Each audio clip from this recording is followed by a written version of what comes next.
Number 1. Chandrakant Jha was born and brought up in Magdarapura, a district in the Indian state of Bihar. He moved to New Delhi when he was 19 years old in the year 1986. Jha started working in a sabzi mandi, a vegetable market, in Delhi, India. But later began to work as a hawker in markets and bazaars in Delhi. He often had cops on his back coming after him for theft and bribery, but committed his first crime at the age of 46.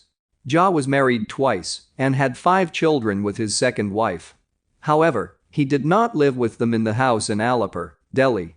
Instead, he moved around and preferred to live away from them, and so he settled in Haidarpur. Being a migrant from Bihar himself, Jha often helped out other young men who had migrated from Bihar and Uttar Pradesh in search of better jobs. This is the usual story of many small-town men in India. They come looking for better employment in the cities. Still, many remain in poverty-stricken conditions without much luck finding work. Jha used to find such men in West Delhi who migrated from Bihar and Uttar Pradesh and take them into his house in Haidarpur. He treated these young men as his own family and helped them get small jobs. However, he also used several of these young men to take out his angst against the police, whom he thought harassed him. Jha believed that the police had committed several atrocities against him coming after him, and to fight the same, he chose to handle it by the extremes and murdered 7 of the men who he had taken in, giving different reasons for each of them. His method of killing was to tie a set of nunchucks, around his victims' necks and strangle them until they stopped breathing. Of some unlucky fellows, he chopped the heads or other parts of the body off and left them in different places around the city. His first murder was in the year 1998 when he killed Manjul in Adarsh Nagar. He was convicted for this murder too, but was acquitted in the year 2002 due to lack of sufficient evidence. The second time he strangled one of his boys in 2003, Shekhar, to death because Jha did not like his habits of drinking and habitual lying. One of the youngsters, Umesh, had lied to Jha and betrayed him, as he believed, and so he was strangled. Most gruesomely, Jha left the headless body of Umesh outside Tihar jail in West Delhi for the authorities to discover, but not be able to identify for the missing head. This, however, was not the first time he did the same. 2 years later, a young man named Guddu happened to like living life as king-sized, and this offended Jha, along with the fact that Guddu smoked marijuana. Guddu's body was also cut up and left in front of the Tihar jail. Jha's 5th victim, Amit, was showed up in 2006. Amit was something of a womanizer, and for this, he ended up in front of the gate of Tihar jail too, as did Upender in the year 2007 as a punishment for having sexual relations with the daughter of one of his friends. His last victim was Dalip, somebody whose eating of non-vegetarian food irked and angered Jha. So he put the nunchucks around his neck and put him to sleep forever. Different body parts such as arms, legs, and genitals of a few of Jha's victims were found in Pitampura and areas of East Delhi. 2 bodies outside the jail were found with notes attached, which told them that there was more coming on his part. By dumping these bodies and its cut-up parts at the prison, it was as he was playing a sick game of catch me if you can with the police, except that it was at the cost of the 7 human lives that he took to get his point across to the police. However, after the police finally caught him, out of the 6 murders he committed after being released from prison the first time, he was acquitted for 3. Jha was given death penalties for 2 of his murders and a life sentence for 1. During his confession, Jha told the police that he had mastered the art of chopping up and mutilating bodies and that he could do the same perfectly with minimal bleeding. He even confessed that he used to have his dinner sitting in the same room as his dead victims.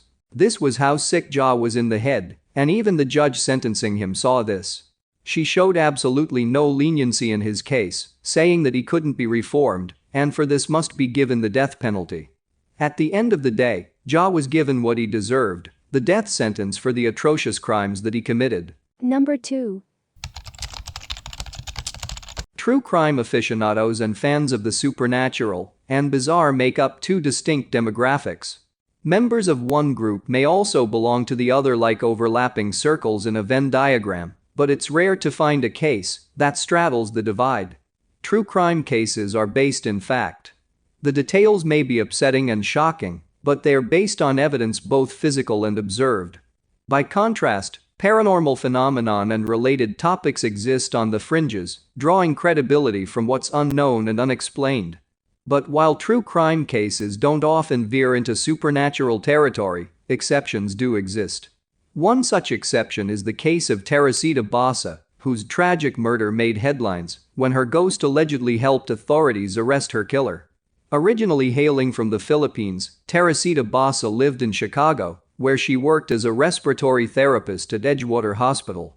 A reliable worker and a quiet woman, she was going back to school for a doctorate in music and even taught piano lessons from her apartment. By all accounts, Teresita was the last person expected to become the victim of a violent crime. However, on the evening of February 21, 1977, neighbors who lived down the hall from Teresita contacted their apartment building's janitor when they smelled smoke but were unable to pinpoint the origin. Concerned, the janitor called the fire department before evacuating the building's residents. When firefighters arrived, they located the source of the fire, Teresita's apartment. Thankfully, firefighters were able to put out the fire quickly. Unfortunately, they soon realized the fire was not accidental.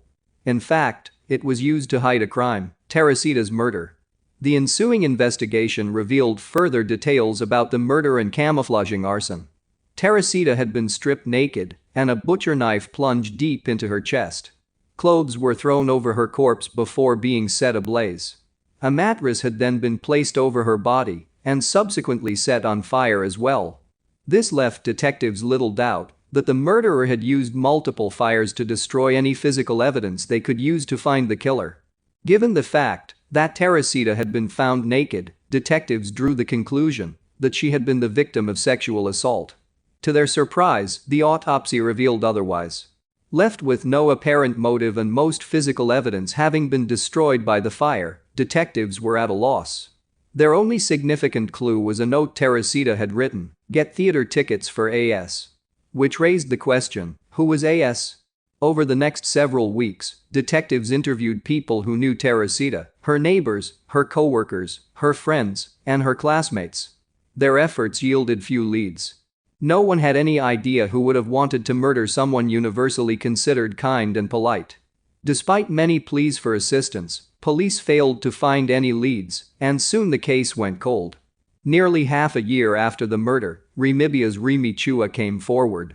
Also hailing from the Philippines, Remy worked at Edgewater Hospital with Teresita. Remy told detectives that after her co-worker's murder, she began to dream of the other woman. In her dreams, Teresita would beg her to go to the police and tell them what happened. According to Remy's husband, during one of these episodes, Remy began talking in her sleep, except he said the voice didn't belong to his wife. The voice claimed to be Teresita Basa, and she told Remy's husband that a man named Alan Showery had killed her. The voice revealed that Showery was an orderly who also worked at Edgewater Hospital.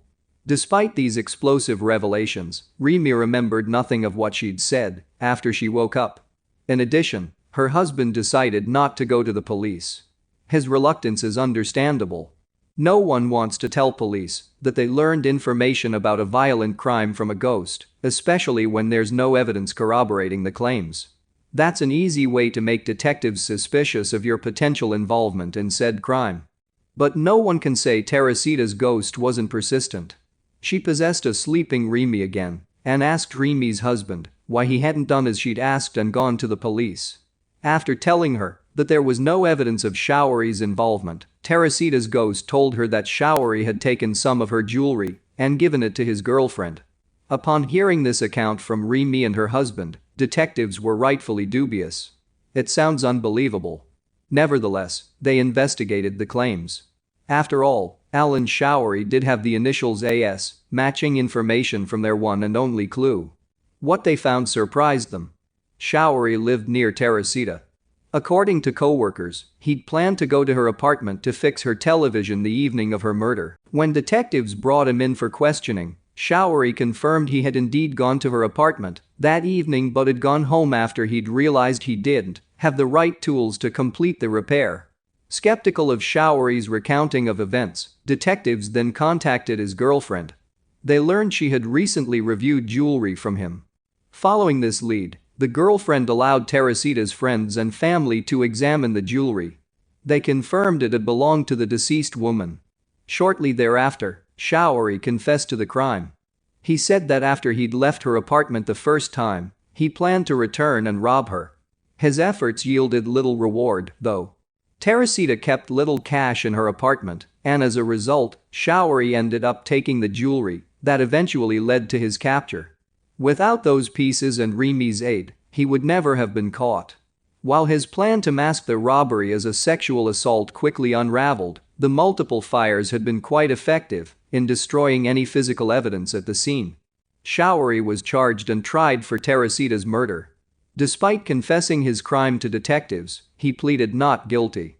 When the trial ended in a hung jury, it seemed like Showery would get away with murder. But while he waited in prison for a retrial, he had a change of heart and pleaded guilty. While the obvious explanation for this reversal was a sentence reduction, people whispered that Teresita's ghost had visited him in prison.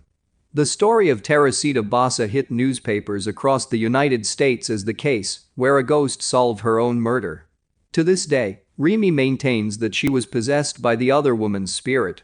Detectives also support the claim of supernatural aid because they have no other explanation for what happened. The case would go on to be featured on Unsolved Mysteries and Beyond Belief. It was included in a book, Houses of Horror, and inspired the TV film Voice from the Grave. Despite Remy's insistence of paranormal involvement, there may be another, non-paranormal explanation. Remy worked at Edgewater Hospital with Teresita and Showery, and it turned out Remy and Showery weren't on the best of terms. In fact, Showery's complaints about Remy's work resulted in her losing her job. More to the point, Teresita's dream visitations began shortly after Remy's firing. But regardless of Remy's motivations, the fact remains that everything she shared was true. Her going to the police led to the capture and conviction of a murderer. If the supernatural isn't involved, we may never know how Remy obtained this information in the first place. Did she somehow overhear Showery admitting to the crime while at work? Did her subconscious mind piece together various suspicions into a whole picture that just happened to match the truth? In the end, it might not matter. Even if Teresita's voice never spoke from beyond the grave, the alleged paranormal connections ultimately prevented her murder from joining the legion of cases that have gone cold and remain unsolved. Number 3. Sushil Sharma, 57, was convicted for killing his wife Naina Sawhney on July 2, 1995, in what came to be infamously known as the Tandoor murder case. "I have lost 23 years in prison. I have a duty towards my elderly parents and want to spend the rest of my lives together," said Sushil Sharma, the former Youth Congress leader, who was released on Friday, 23 years after being arrested for his wife murder. Sharma, 57, was convicted for killing his wife Naina Sawhney on July 2, 1995, in what came to be infamously known as the Tandoor murder case. Police claimed that Kumar had later chopped his wife's body and attempted to burn it in an oven, tandoor, at a restaurant on Ashoka Road. But the Supreme Court found no evidence to support these allegations and commuted Sharma's death sentence to life imprisonment in 2013. As an inmate of Delhi's Tihar jail, Sharma in 2015 also garnered the infamous record of having spent the most number of years, 21, behind bars without being granted parole for even a single day since his arrest in 1995. He was granted his first parole by the High Court in 2015. "I am the only son. The last few years inside prison were the most difficult ones for me. My parents had to be hospitalized and were keeping unwell. There was no one to take care of them," Sharma told Hindustan Times on Friday evening after his release from Tihar jail. Sharma's parents, who are in their mid-80s, live in outer Delhi. "I do not know what I will do apart from being there for my parents. I am starting a new life today. I have to first perform my duty as a son. I have spent over 20 years in prison. If I can be of any help to Tihar, I would be happy to help the jail administration. I have no complaints against anyone. All the negativity in my life, that 1 second which cost me 23 years, has been washed away by the sweat inside prison," he said. "I thank the Delhi High Court. My elderly parents are relieved. I can't wait to meet them," he said. In September 2015, the Delhi High Court had granted Sharma parole for the first time. On Friday evening, as Sharma walked out of the prison gate, he had served the second longest jail term of 23 years, 29 years with remission. Currently, there is only one other prisoner who has served more jail time than Sharma. That inmate had committed a second murder while he was out on parole.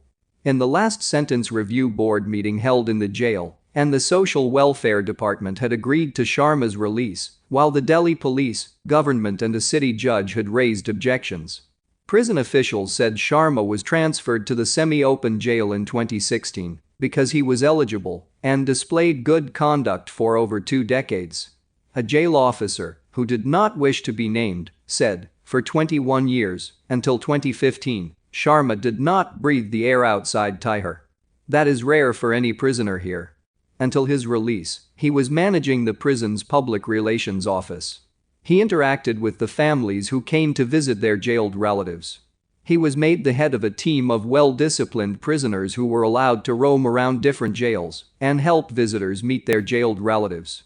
Sharma was also called Wakil Babu, lawyer, for helping prisoners with their legal cases inside prison. When Delhi police arrested Sharma in 1995, he was a powerful youth leader in his party as well as in Delhi's political circle. His clout is all but gone. A day in prison is a great leveler. The man spent 23 years here, the officer said. Number 4. Slaughterhouse worker Katherine Knight became the first woman in Australia to receive a life sentence without parole after she decapitated and cooked John Charles Thomas Price. Most lovers' quarrels end with an apology. But for Katherine Knight, murder and mutilation were the end result. Not only did this Australian abattoir worker stab her lover with a butcher knife at least 37 times in February 2000, she then chopped him up, cooked him, and prepared to serve him to his own children. Even before this grisly killing, the life of Katherine Mary Knight was marked by violence and sexual abuse that only hinted at the bloodshed to come.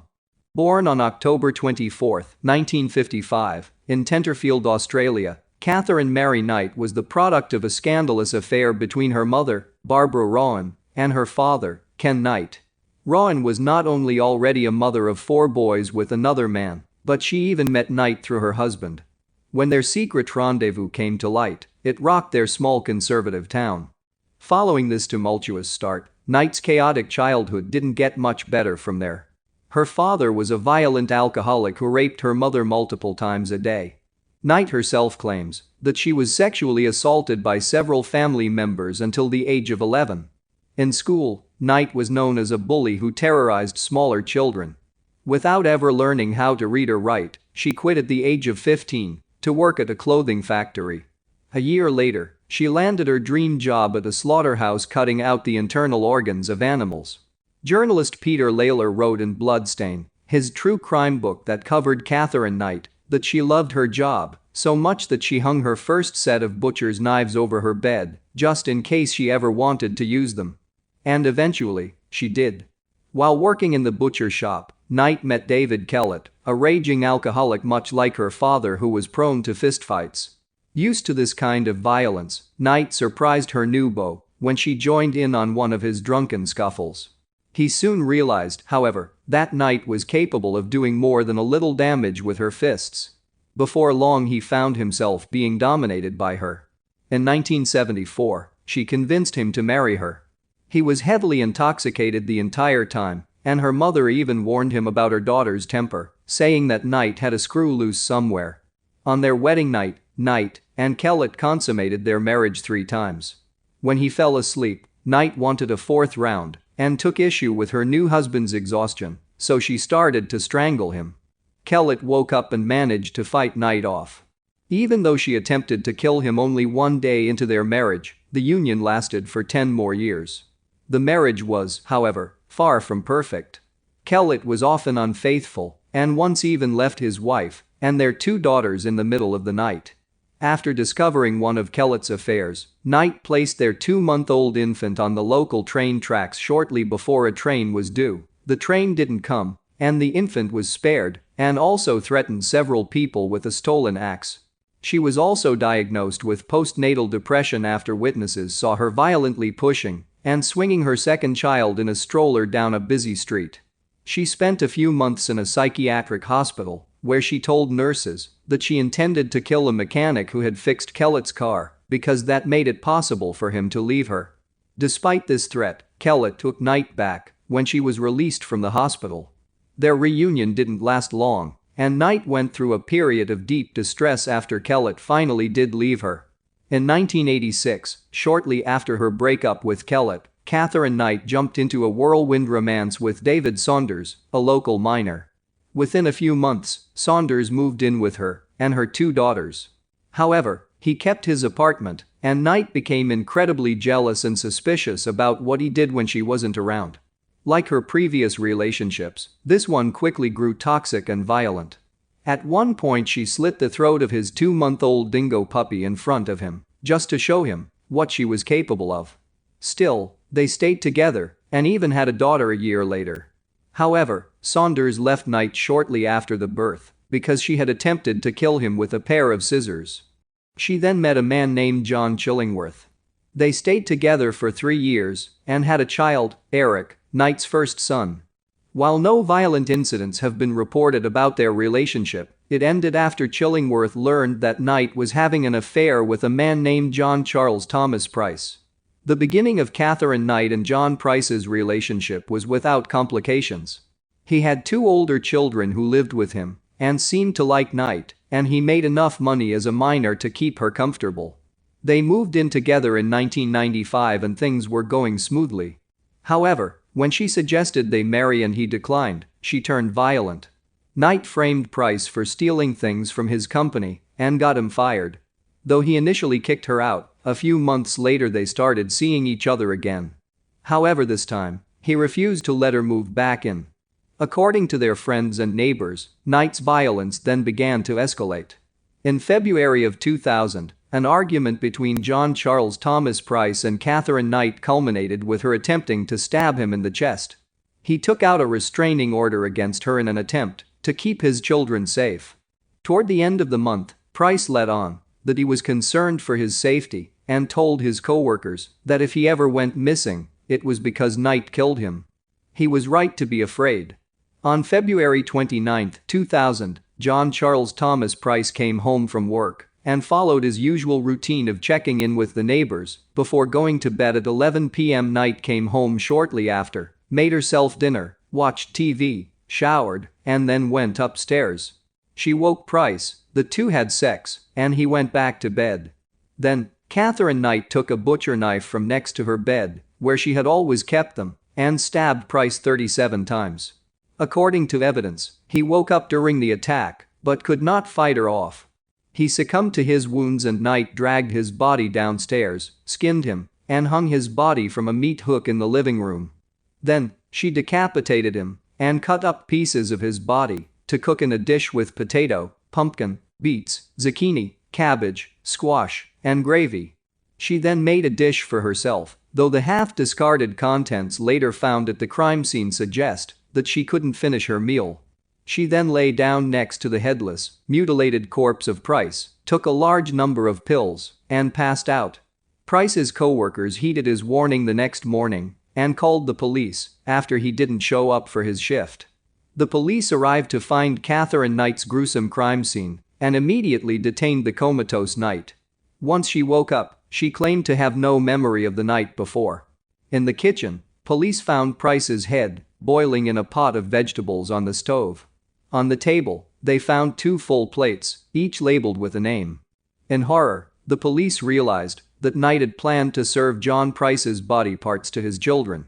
Despite her claims that she had no recollection of the night John Charles Thomas Price died, Katherine Knight was quickly charged with his murder. In October of 2001, her trial commenced, but it didn't get very far. For reasons that remain unclear, Knight changed her plea to guilty, and the judge adjourned the case without testimony. She was escorted to prison that day and the judge ordered that her papers be marked never to be released. For the first time in history, a woman in Australia was given a life sentence without parole. To this day, Knight nevertheless maintains her innocence and refuses to accept responsibility for her actions. Katherine Knight has appealed her sentence before and was denied almost immediately. She is still serving her life sentence at Silverwater Women's Correctional Center.